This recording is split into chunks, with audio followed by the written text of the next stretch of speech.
To je jedna pjesma dobre poezije, se ne objašnjava, u svakom slučaju shvaćate sami, govori o vremenu koje nas i zadnjih 20-30 godina dobro odredilo generacijski i umjetnički i ljudski. Zadar. U Zadru, gradu čistog rastera i srebra, padale su bombe godinama.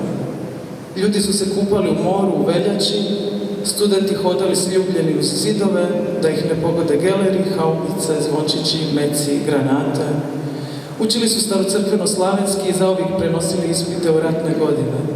Jeli su hranu iz humanitarne pomoći i lizali grozdove bagrema i duda, možda tada nisu znali čemu su ovdje otvorili srce nehotice, nad razvalinama povijesti, skupljajući metke i osmijehe u njedra.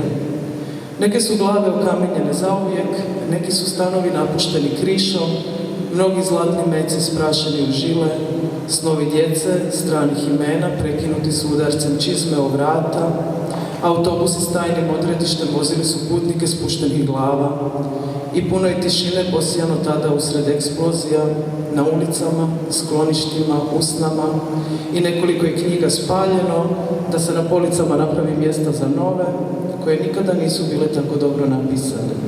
U Zadru i danas moramo jako zijevati da izravnamo tlakove, pa gostima sličimo na mlitavo jato riba, što njemu zijeva na zalasku sunca kao nasukana u lješura.